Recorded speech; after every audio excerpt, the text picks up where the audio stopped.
하나님의 은혜와 축복이 예배하는 모든 종들에게 함께 하시기를 주님의 이름으로 축원합니다.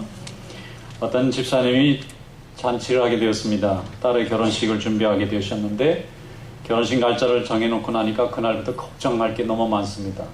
우선 결혼식을 해야 되는데 비용이 많이 들어요.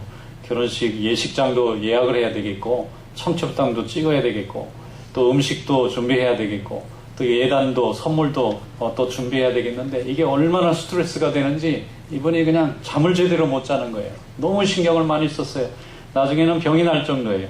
나중에는 이제 잘 되나 싶었더니 또 중간에 아이들이 마음에 안 맞아서 한다 안 한다 그래서 날짜가 왔다가 갔다가 하고 될지 안 될지 너무 염려가 되니까 이분이 하시는 말씀이 내가 결혼식 한 번만 더 했다가는 병이 나서 병원에 실려갈 거라 이거예요. 얼마나 신경을 쓰셨는지. 그런데 이제 결혼식이 무사히 이제 이루어져서 당일날 아침이 됐는데 새로운 걱정이 등장했어요. 잔치 다 준비해놓고 많은 돈을 들여가지고 잔치에 놨는데 이게 진짜 사람이 잘 올래나 그때 걱정이 되는 거예요.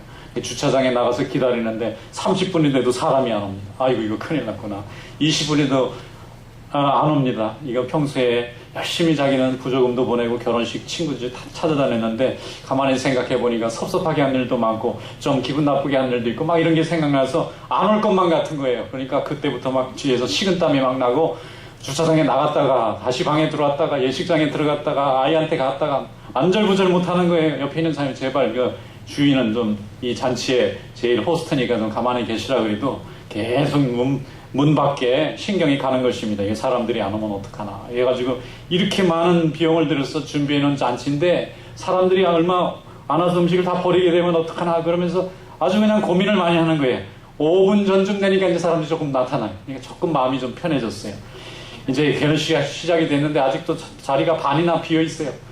앞에 앉아 있는데 자꾸 마음은 뒤로 가 있습니다. 사람들이 와야 되는데 이제 결혼식이 다 끝날 때쯤 되니까 다 차는 거예요. 그래서 이제 마음이 그때 편한데 이제 그 다음에 또 걱정이 되는 거예요. 이게 또 음식이 상하게 나오면 어떡하나. 이게 잘못돼가지고 이게 또 문제가 잘못되면 어떡하나. 신경이 온통 가서 나중에 잔치가 다 끝나고 보니까 자기만 밥을 안 먹었더래. 다 먹었는데 자기만 먹어. 그렇게 많이 먹여주시라고 그러고 사람들이 먹여주고 그러는데도 이 사람은 밥 먹을 정신을 잃어버린 거예요. 그래서 나중에 이제 저한테 그 얘기를 하시는 거예요. 목사님, 이게 사람이 와주는 게 이게 얼마나 고마운 건지 제가 그때 알았어요. 남들 결혼식 어떻게 하는지 치러보니까 그 심정을 알겠다는 거예요. 여러분, 잔치를 벌리면 역시 사람이 와야 됩니다. 잔치에 팔이 날리면 이거같이 모욕과 망신이 없죠. 오늘 본문 말씀에도 예수님이 천국잔치, 말씀잔치, 예배드리고 말씀을 전하는 귀한 생명의 잔치를 열어놨는데 사람들 오라 했더니 안 와서 마음이 급해서 다른 사람들 초대받지 않은 사람들 올 자격이 없는 사람을 다 데려다가 내 집을 채우고는 기분이 편안해지셨다 하는 얘기를 하나의 비유를 들어서 우리에게 말씀해 주시는 것입니다. 자, 오늘 본문 말씀 한번 열어보겠습니다. 누가복음 14장 22절에서 24절 한 절 한번 함께 읽어보겠습니다. 종이 이르되 주인이여 명하신 대로 하였으되 아직도 자리가 있나이다. 주인이 종에게 이르되 길과 산울타리가로 나가서 사람을 강권하여 데려다가 내 집을 채우라. 내가 너희에게 말하노니 전에 청하였던 그 사람들은 하나도 내 잔치를 맛보지 못하리라 하셨다 하시니라. 아멘. 예수님이 어느 날 바리새인 집에 식사 초대를 받으셨어요. 바리새인들은 근본적으로 예수님을 싫어합니다. 왜냐하면 예수님도 하나님 말씀 전하는 사람이고 자기네들도 하나님 말씀을 전하는 사람인데 예수님의 말씀은 생명이 묻어있고 자기들이 전하는 데는 생명이 없어요. 그러니까 바리새인들이 가르칠 땐 사람들이 하품하고 졸고 그러는데 예수님이 말씀만 전하면 사람들이 눈이 번쩍번쩍하고 귀가 쫑긋 세워지고 정말 이해가 잘 되는 귀한 능력의 말씀을 전하니까 바리새인들은 율법을 가지고 자꾸 거기에 해석을 더하고 그냥 자기 개인적인 생각을 더하니까 사람들이 거긴 잘 안 가고 예수님이 말씀 전할 때는 사람들이 구름대같이 몰려들고 집에서 말씀을 전할 때는 집이 터져나갈 정도로 사람들이 모여오니까 미움을 받았어요. 사사건건 예수님에게 찾아와서 이렇게 비난을 하고 자꾸 책을 잡는데 안 되는 거예요. 그래서 바리새인들이 머리를 숙이고 서로 회의하기를 야 우리가 불러들이자. 우리 집에 불러들여가지고 내가 잔치를 열어놓고는 뭘 실수하는지 우리가 책을 잡자. 이게 호랑이를 잡으려면 호랑이 굴에 들어가야 되듯이 예수님을 내 집에 딱 식사 초대를 정식으로 할 테니까 이 동네 모든 바리새인들 다 모여라. 그래가지고 바리새인 중에 두목이 예수님을 초청했어요. 예수님 다 알죠. 제자들 다 데리고 가니까 쫙 사람들이 이제 앉았습니다. 앉았는데 상석에 앉으려고 난리예요. 그러니까 예수님이 제일 밑에 있어야 나중에 대접받습니다. 그런 말씀도 하시고 또 여러 가지 이제 중요한 말씀을 많이 해주셨는데 그 중에 한 사람이 뭐라고 얘기하냐면, 야, 이런 자리에 이렇게 초청받은 우리가 특권층 아닙니까? 이렇게 얘기를 했어요. 또 우리가 이런 하나님의 잔치에 부름받은 유대인이니까 특별한 권리가 있는 거 아닙니까? 라고 하는 말에 대한 대답으로 이 예화를 해주신 거예요. 예수님이 말씀하시기를 어떤 주인이 잔치를 초대해놓고 때가 돼서 사람들을 불러왔더니 이미 초대받은 사람들이 다 안 온다고 말하는 거예요. 어떤 사람은 밭을 샀다고 가야 되고, 어떤 사람은 소를 샀다고 가야 되고, 어떤 사람은 장가 들었다니까 못 온다는 것입니다. 주인이 화가 나서 종에게, 야, 초청한 사람이 아무도 안 오면 뭐 신경 쓸 거 없다. 지금 나가서 절름발이, 눈 못 보는 사람, 제대로 건강하지 못한 사람, 가난한 사람, 맹인들 다 불러서 우리가 쉽게 말하면은 별로도 이렇게 초청받을 만한 자격이 안 되는 사람들을 다 불러서 내 집을 채워라. 이 잔치는 그 사람들을 위해서 예비된 잔치다. 다 채워놨어요. 다 채웠느냐? 아직도 자리가 많이 남았습니다. 그러면 이제 닥치는 대로 나가서 사람 만나기만 하면 무조건 강권하여 왜 나를 데려갑니까? 물어보든 맛있는 음식이 준비되어 있으니까 좀 와서 잡수시라고 데리고 와서 내 자리를 다 채워라. 다 채워서 그날 이제 잔치가 다 잘 됐다는 거예요. 그런데 거기에 예수님의 말씀이 뭐냐면은 전에 청함을 받았던 사람은 아무도 이 맛있는 거 못 먹고 청함받지 않았는데 얼떨결에 그 빈자리가 생겨서 그 자리에 대신 왔던 사람들이 그 맛있는 음식을 다 먹지 않겠느냐. 이것이 바로 하나님의 나라의 축복인 줄로 믿습니다. 청함받은 사람들은 교만해져서 자기를 대접하는 줄 알고 더 안 와요. 그런데 초청받지 못한 사람은 얼마나 부럽겠어요. 그런데 초청받은 사람들이. 그런데 자기를 초청을 안 해줬는데 이 뜻밖의 은혜를 베풀어서 초청해가지고 맛있는 음식을 다 먹었으니까 이 사람이 얼마나 기쁘겠어요. 하나님 나라와 복음은 이와 같다는 것입니다. 많은 사람들이 하나님의 말씀이 생명의 말씀이고 축복의 말씀이고 하나님의 능력인데 정작 초청받은 사람, 와서 교회 다니세요, 와서 예배 드리세요, 하나님의 복음을 들으세요 하는 사람들은 다 아니라고 세속사에 모두 빠져서 이 청을 거절하는데 그런 자격이 없었던 사람들이 하나님의 초청을 받아서 그 빈자리를 채우고 하나님 나라의 주인이 된다는 것입니다. 여러분, 이 시대에 밭 사고 소 사고 장가 들고 시집가는 일이 뭐냐면요, 일상생활이에요. 일상생활이면 사람이 태어나면 죽을 때까지 저절로 이루어지는 일입니다. 아침에 일어나면 밥 먹어야 되잖아요. 또 일하러 나가야 또 돈이 생기잖아요. 또 장가 가고 시집가야 또 자녀도 생기고 가정도 이루잖아요. 이건 가만히 있어도 저절로 되는 거예요. 인간이면 저절로 되는 일을 가지고 일생을 다하는 사람이 제일 어리석은 사람이에요. 이거는 저절로 하나님이 먹고 있는 거 해결해 주시는 거예요. 그런데 그 하나님의 은혜에 대한 감사로 하나님의 나라의 영광을 위해서 헌신하는 것입니다. 이것이 우리가 하나님 아버지의 자녀가 된 자로 부름받은 사명인 줄로 믿습니다. 밭 사고 소 사고 장가 들고 하는 일상의 삶을 사는 것이 아니라 하나님의 음성을 듣고 성전에 나와서 예배를 드리고 또 예배를 드리는 교회를 위해서 봉사하고 또 절망 가운데 있는 사람, 낙심한 사람, 소망 없는 사람들을 위로하고 하나님 말씀을 만날 수 있도록 해주는 이 모든 일이 바로 우리에게 맡기신 하나님의 특별한 사명인 줄로 믿습니다. 노아 시대에도 말씀해 보면은 노아 시대에 사람들이 먹고 마시고 장가 들고 하다가 어느 날 갑자기 홍수가 도둑과 같이 임할 때 아무도 그걸 피해가지 못하고 다 망하게 되었는데 노아는 하나님의 말씀을 듣고 순종해서 산꼭대기에 올라가서 100년 동안 방주를 지었기 때문에 홍수가 왔을 때에 그와 그의 가족만 구원받았다고 말씀하고 있습니다. 여러분, 하나님의 역사는요, 어느 날 갑자기 초청받지 않은 자를 통해서 나타나는 거예요. 초청받은 자는 감사할 때 내 축복이 되지만 초청받지 않은 자를 하나님이 부르셔서 그 자리를 채우시기도 한다는 것입니다. 세계적으로 유명한 토스카닌이라는 시자가 있어요. 이런 일화가 있습니다. 이분이 원래는 첼리스트인데 눈이 이렇게 근신가 안신가 잘 안 보여요. 그게 수십 명의 오케스트라가 함께 연주를 하려면 악보가 틀리면 안 되잖아요. 그래서 눈이 잘 안 보이니까 이렇게 당겨도 잘 안 보이고 이렇게 반대인가요? 이렇게 밀어도 잘 안 보이고 이렇게 당겨도 잘 안 보여요. 그러니까 이 사람이 악보를 볼 때마다 굉장히 수월을 합니다. 다른 사람들은 척척 보고 착착 맞추는데 자기는 악보가 흐리흐리하니까 이 잘 안 보이잖아요. 그래서 이거를 보다가 나중에는 남 앞에서 실수하기는 싫으니까 그냥 외워버렸어요. 전곡을. 그게 버릇이 돼서 그다음부터 막 외우는 거예요. 그냥 남들이 잘 때 꼼꼼히 들여다보면서 자기 연주에 맞춰서. 왜냐면 그 수십 명이 자기 하나 때문에 틀리면 안 되잖아요. 그래서 그걸 다 외웠어요. 이제 큰 연주회가 열려가지고 연주가 시작되었는데 바로 전에 지휘자가 오다가 사고가 나서 지휘자가 없어졌어요. 큰일 났어요.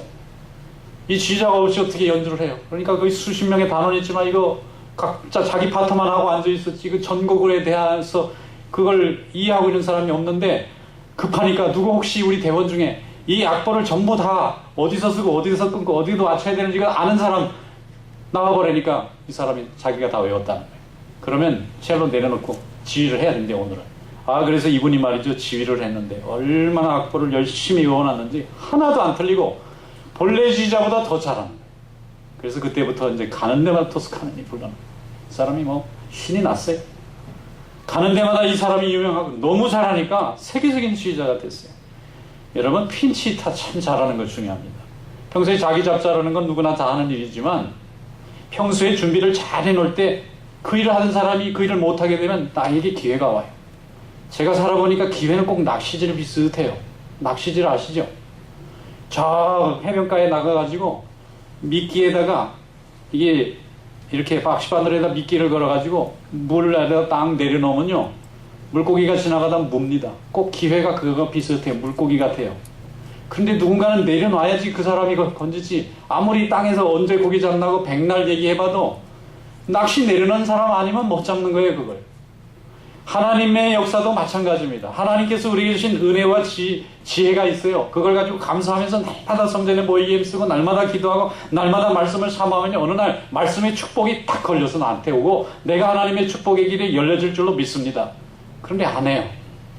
그건 나하고 상관없는 일이라고 생각합니다. 그 잔치는 내 잔치와 상관없다고 생각하기 때문에 하나님이 쓰고 싶어도 준비되어 있질 않으니까 못 쓰시는 거예요. 여러분, 하나님께 준비되는 성도 될 수 있기를 축원합니다. 누구나 다 잘하는 게 아닙니다. 그러나 열심히 그 일을 사모하면서 준비하는 자는요, 반드시 기회가 오게 돼 있어요. 기회는 그렇게 옵니다. 얼마 전에 힐링 캠프인가 무슨 이렇게 대담하는 프로그램이 있어서 이게 들어보니 이렇게 한번 보게 되었는데, 수지라는 연예인이 있더라고요. 연예인인지 가수인지 뭐. 나는 그 수지라는 아가씨가 그렇게 유명한지 잘 몰랐어요. 근데 많이 본 거는 같아요. 건축학개론이라는 영화에 나왔더라고. 그래 아주 신선한 이미지로 얘기도 잘하고 아주 그냥 이렇게 기어나가시더라고. 그런데 이 사람이 이렇게 유명해진 게 딴 게 아니더라고요. 열심히 댄스도 하고 가수도 하고 그러는데 아무도 알아주는 사람이 없어요. 근데 어느 날 주변이 딱 빠졌는데 할 사람이 아무도 없고 난리가 났습니다. 이거 큰일 났어요. 근데 이 사람 보고 한번 해보라 그랬더니 본래 하는 사람보다 더 잘하는 거예요. 그래가지고 그때부터 자꾸 이리저리 불려다니다가 유명해져서 지금은 웬만한 광고엔 다 나오고 TV도 다 나오고 노래도 다 나오고 못하는 게 없더라고. 자, 그러면서 생각해보는 것입니다. 열심히 준비하고 노력하고 애쓰고 기다리면 하나님이 그를 정직한 자로 보고 기회를 열어주시는 줄로 믿습니다.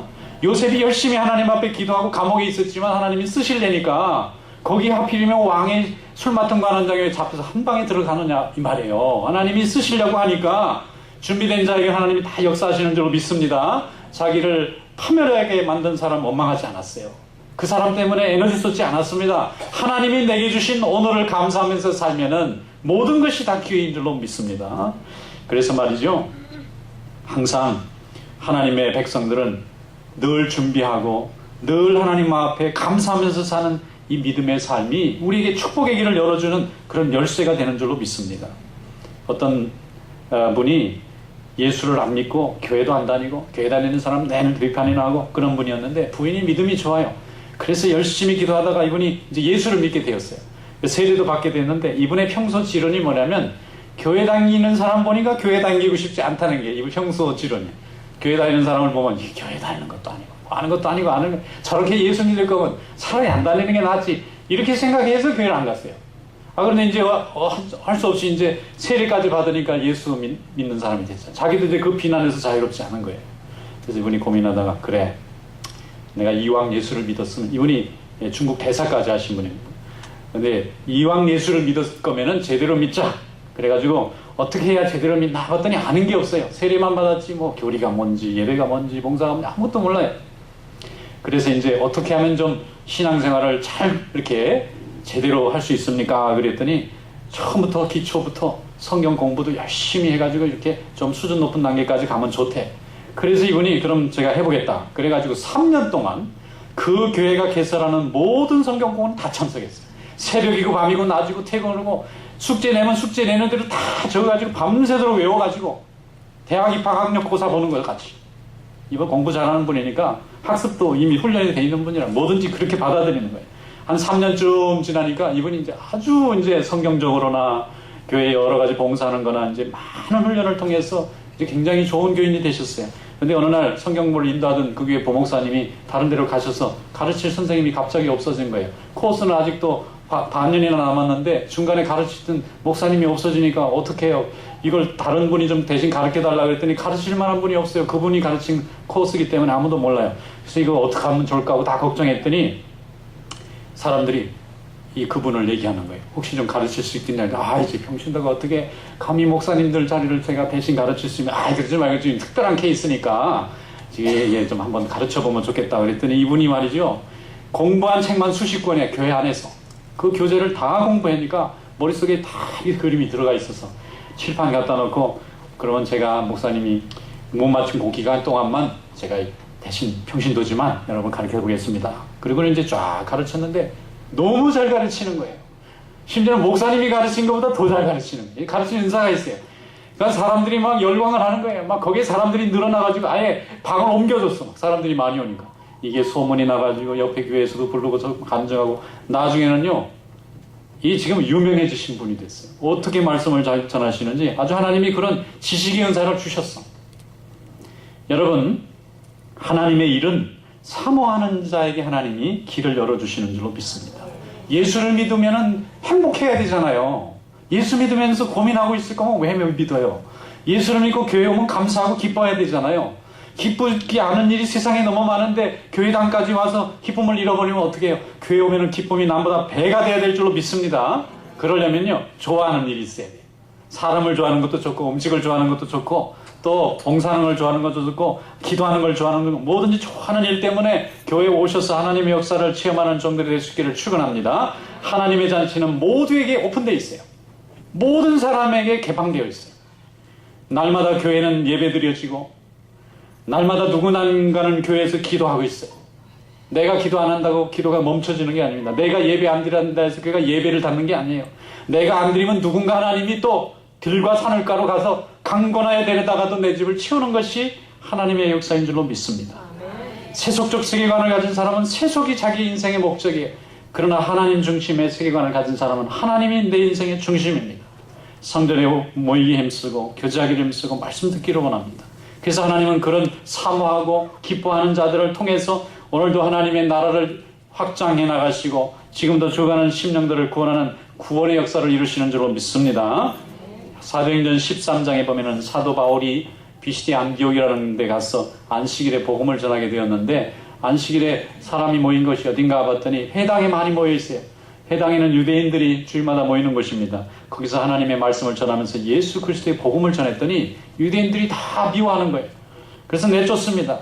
그래서 바울과 바나바가 쫓겨가면서 그래 너희들이 하나님의 말씀을 버리느냐? 그렇다고 하나님의 말씀이 땅에 떨어지는 줄 아느냐? 하나님의 말씀은 또 다른 곳에서 역사하는 줄로 믿습니다. 그리고 이방인들에게 복음을 전했더니 많은 이방인들이 예수의 복음을 듣고 주님께 와서 회개하고 결단해서 안디옥 교회가 생겼어요. 사도행전 13장 46절에 이렇게 사도 바울이 고백했습니다. 바울과 바나바가 담대히 말하여 이르되 하나님의 말씀을 마땅히 먼저 너희에게 전할 것이로되 너희가 그것을 버리고 영생 얻기에 합당하지 않은 자로 자처하기로 우리가 이방인에게 향하노라 그랬어요. 여러분 오늘 우리에게 주어진 하나님의 말씀을 감사하게 받지 않으면 이 축복이 내가 아닌 옆으로 내 주변에 서 있는 사람에게 하나님이 향하게 될 줄로 믿습니다. 복음은 내가 거절한다 해서 없어지는 게 아니라 기쁜 소식, 생명의 말씀, 능력이 하나님의 말씀이기 때문에 그 능력이 필요한 자에게 흘러가는 거예요. 그래서 그것이 처음에 시작은 미약할지라도 나중에는 창대하게 되는 축복이 있을 줄로 믿습니다.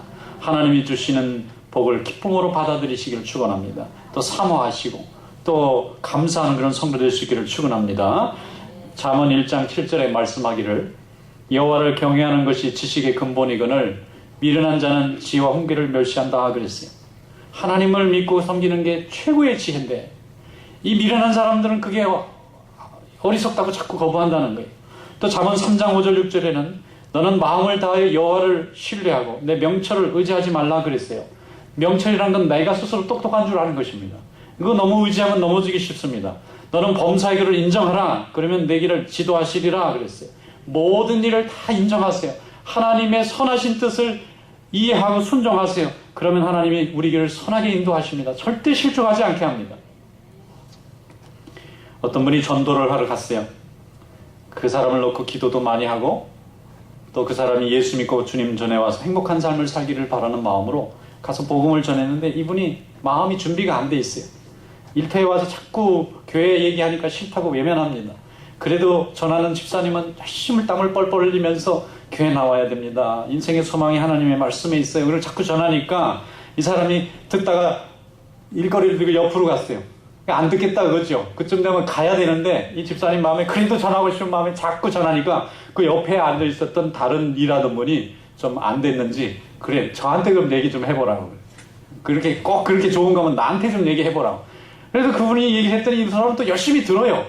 바쁜데도 기어이 그 사람 쫓아와가지고 이걸 갖다 놓고는 들어요. 그 집사님 얘기를 열심히 들고 고개를 끄덕끄덕 하더니 그러냐 그러더니 그분이 그 다음 주에 교회 와가지고 교인이 된 거예요.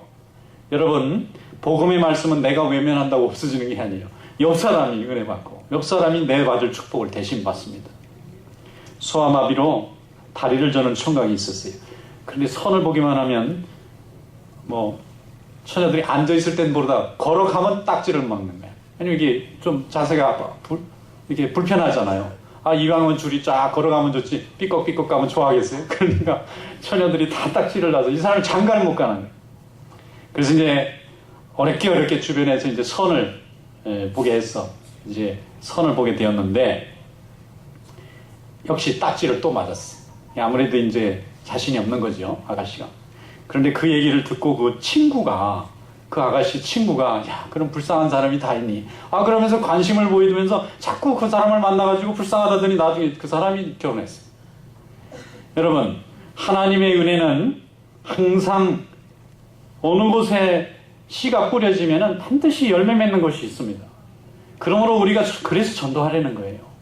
내가 이 사람 원한다 그래서 이거 오면 내 능력을 자신할 거 아니에요. 근데 이 사람이 안 오고 딴 사람이면 하나님의 능력이잖아요. 그러니까 나는 열심히 복음 전하는 게 내 사명이고 어디서 열매 맺을까 하는 건 하나님의 일이지. 그러니까 우리가 복음을 전할 때 열심히 전하시기를 축원합니다.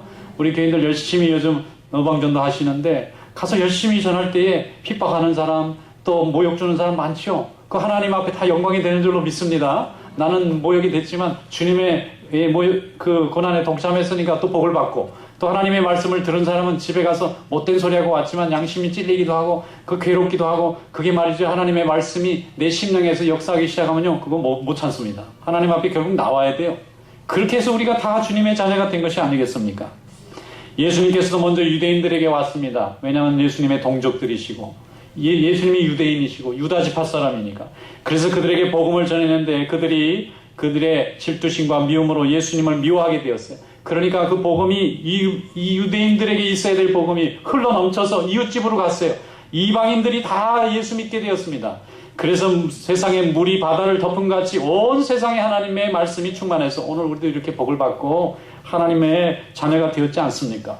여러분 주님이 말씀하셨어요. 건축자의 버린 돌이 집에 모퉁이 되었노라. 건축자들이 점을 쪼아가지고 돌을 하나씩 만드는데 이리 쪼아도 저리 쪼아도 모양이 안 맞아요. 그래서 이거 못 쓰겠다고 내다 버렸는데 나중에 집 다 짓고 앞에 간판돌 하나 만드는데 이게 제일 쓸만해서 거기다 갖다 놨다 이 말이에요. 그러면 하나님의 역사는 인간의 생각과는 판이하게 다른 것입니다. 단지 하나님은 우리의 정성과 믿음을 보시고 하나님을 기뻐하시는지 참된 믿음을 보시는 줄로 믿습니다. 복음은 결코 멈춰지지 않습니다. 누구도 스톱시킬 수 없어요. 그것이 그쳤다고 생각하는 순간 흘러서 스미고 있습니다. 그치지 않고 쇠하지 않고 반드시 열매를 맺습니다. 주님의 구원의 역사는 지금도 우리 고국에서도 이 사막과 같은 텍사스 같은 땅에서도 저 아프리카 같은 광야 같은 곳에서도 예수 믿는 자들이 모여서 지금도 찬송 부르고 말씀 듣고 예배 드리고 있잖아요. 그걸 우리가 인간의 생각과 역사를 어떻게 막을 수가 있겠어요?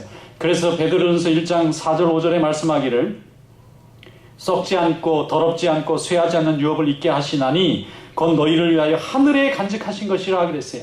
너희는 말세에 나타나기로 예비하신 구원을 얻기 위하여 믿음으로 말미암아 하나님의 능력으로 보호하심을 받았느니라. 할렐루야. 여러분 다 하나님의 능력으로 보호하심을 받고 있어요. 하나님이 여러분을 사랑하셨기 때문에 믿음을 주셨어요. 믿음으로 아니하고는 찬송도 못 부르는 거예요. 시험 들고 마귀 역사하는 사람은요, 입 딱 다물고 예배 시간에 아무리 찬송을 해도 입 안 엽니다. 이것이 마귀 역사하는 사람의 특징이 그래요. 근데 성령이 역사하면요, 집안에서 혹은 일하면서 고통스러운 자리에서도 찬송이 흘러나오게 되어 있어요. 우리 몸이 성전이라고요. 하나님의 영이 역사하는 사람은 어디가 달라도 다릅니다. 그러므로 성도는 계속해서 거룩한 씨를 뿌리는 파종자의 사명이 있어야 할 줄로 믿습니다. 씨를 뿌려야 됩니다. 이 씨가 터질지 안 터질지 고민할 필요가 없어요. 어떤 거는 돌짝밭에 떨어지기도 하고, 어떤 거는 가시덤불에 떨어지기도 하고, 어떤 거는 길바닥에 떨어지고, 어떤 데는 옥토에 떨어지는데, 하나님은 옥토에 떨어지는 씨를 터뜨려서 수많은 열매를 맺으시는 줄로 믿습니다. 그러므로 교회 예배 오겠다고 하는 것, 교회 다니겠다고 하는 분이 있으면 무슨 일이든지 도와주세요. 교회 나오겠다 그러면 내 직장 시간을 빼서라도 그분과 함께 동행하세요. 말씀을 듣겠다 그러면 한밤중에라도 가서 말씀을 들을 수 있도록 기도해주고 전도하시기를 축원합니다. 그것이 바로 그 순간에 하나님이 말이죠, 이 용광로에서 막 불을 떼우시는 순간이에요. 이 쇠를 막 불을 달구는 순간입니다. 그때 옆에서 정을 좀 쳐주기만 하면 멋있는 그릇이 나오는 거예요. 하나님을 진정으로 사랑하는 자, 예배를 사랑하는 자인 줄로 믿습니다. 교회를 사랑하는 자, 하나님을 사랑하는 줄로 믿습니다. 하나님의 역사를 위해서 우리가 부름받았기 때문에 복음을 증거하는 참된 성도들이 되시기를 축원합니다. 친구를 사랑하면은 내가 제일 좋은 거 보여주고 싶고 내가 제일 좋아하는 데 데려가고 싶죠. 근데 친구가 미우면 내가 제일 좋은 것은 빼고 싶고 내가 제일 기뻐하는 거는 안 왔으면 좋겠죠. 근데 여러분이 여기가 제일 좋은 곳이라면 여러분이 제일 사랑하는 자가 와야 정상입니다. 그 사랑이 그게 진정성이 있어요. 근데 나는 좋은데 남이 나 오는 걸 몰랐으면 좋겠다. 그러면 그 사람 안 좋아하거나 내가 여기에 대한 참 기쁨이 포장되어 있는 가능성이 있어요. 그래서 친구를 사랑하는 자는요, 하나님 앞에 생명을 함께 나누는 구원의 축복을 나눠야 할 줄로 믿습니다. 어떤 집사님이 남자머리신데 전도주일날 초청을 하라 그랬더니 아무리 잊어봐도 올 사람이 없어요. 그리고 생각해봐도 교회 올 사람이. 그리고 고민하다가 고등학교 때 동창이 생각났어요. 오랫동안 연락 끊고 살았는데 아신 사람이 먼저 전화해야 되니까 여차여차 전화하니까 야, 너 어떻게 이렇게 연락도 없다 그러게 연락이 오냐. 야, 다름이 아니고 여차여차 아니 뺑뺑 돌리지 말고 네가 하고 싶은 본론을 얘기하라 그랬더니 교회 좀 하라 그랬더니 너 정신이 이상한 애 아니냐. 교회를 오라고 그렇게 어렵게 얘기를 하느냐. 그걸 가주지. 그래 가기로 약속을 해가지고 이제 전도주일이 됐는데 평상시에는 늘 앞자리에 앉아서 은혜 받다가 친구가 온다고 하니까 이분이 안절부절하는 거예요. 시간이 다 됐는데 이게 와야 되는데. 그러니까 앞에 앉아있다가 시간이 다 되니까 더 뒤에 앉아있다가 그래도 안 오니까 바깥으로 나갔다가 교회 입구에서 서성거리면서 기다리는 거예요. 친구가 늦게 설교할 때쯤 돼서 거의 늦게 이제 버스가 늦어서 도착했어요. 그래 친구가 놀라는 거예요. 야, 너는 네 잔치나 네 모임 때도 이렇게 안 하더니 어떻게 된 일로 세상에 예배를 좀 늦었다고 네가 이게 버선발로 여기까지 나와서 나를 기다리고 있느냐 이게. 그래서 서로 예배드리고 나중에 그 동창도 예수 믿고 세례받은 줄로 믿습니다. 여러분 사랑하는 자는 사랑을 나누고 또 감사를 나누고 은혜를 나누는 줄로 믿습니다. 우리가 하나님이 받은 것이 전도의 사명이잖아요. 사람들에게 복음을 전해서 우리가 함께 예배드릴 때 우리가 한 식구가 되는 거고 하나님의 은혜 가운데서 한 축복을 나누게 되는 줄로 믿습니다. 이런 축복의 삶을 아름답게 증거하는 성도가 되시길 축원합니다. 요한복음 7장 37절 38절에 이렇게 말씀합니다. 예수께서 서서 외쳐 이르시되 누구든지 목마르거든 내게로 와서 마시라. 나를 믿는 자는 성경의 이름과 같이 그 배에서 생수의 강이 흘러나오리라. 할렐루야. 여러분 가운데 생수의 강이 흘러넘치는 그런 믿음의 축복이 함께 하시기를 주님의 이름으로 축원합니다. 기도하겠습니다. 감사하시고 은혜가 많으신 하나님 아버지, 오늘 저희들을 불러 하나님의 은혜 가운데 또 귀한 축복을 허락해 주신 것을 감사드립니다. 주님께서 부르시는 그 생수를 또 기쁨으로 받아들이고 또 나누는 성도들이 되게 하시고 하나님의 축복과 은혜가 날마다 우리 삶 가운데 풍성하게 이루어지게 하여 주시옵소서. 예수님의 이름으로 감사하며 기도하옵나이다. 아멘.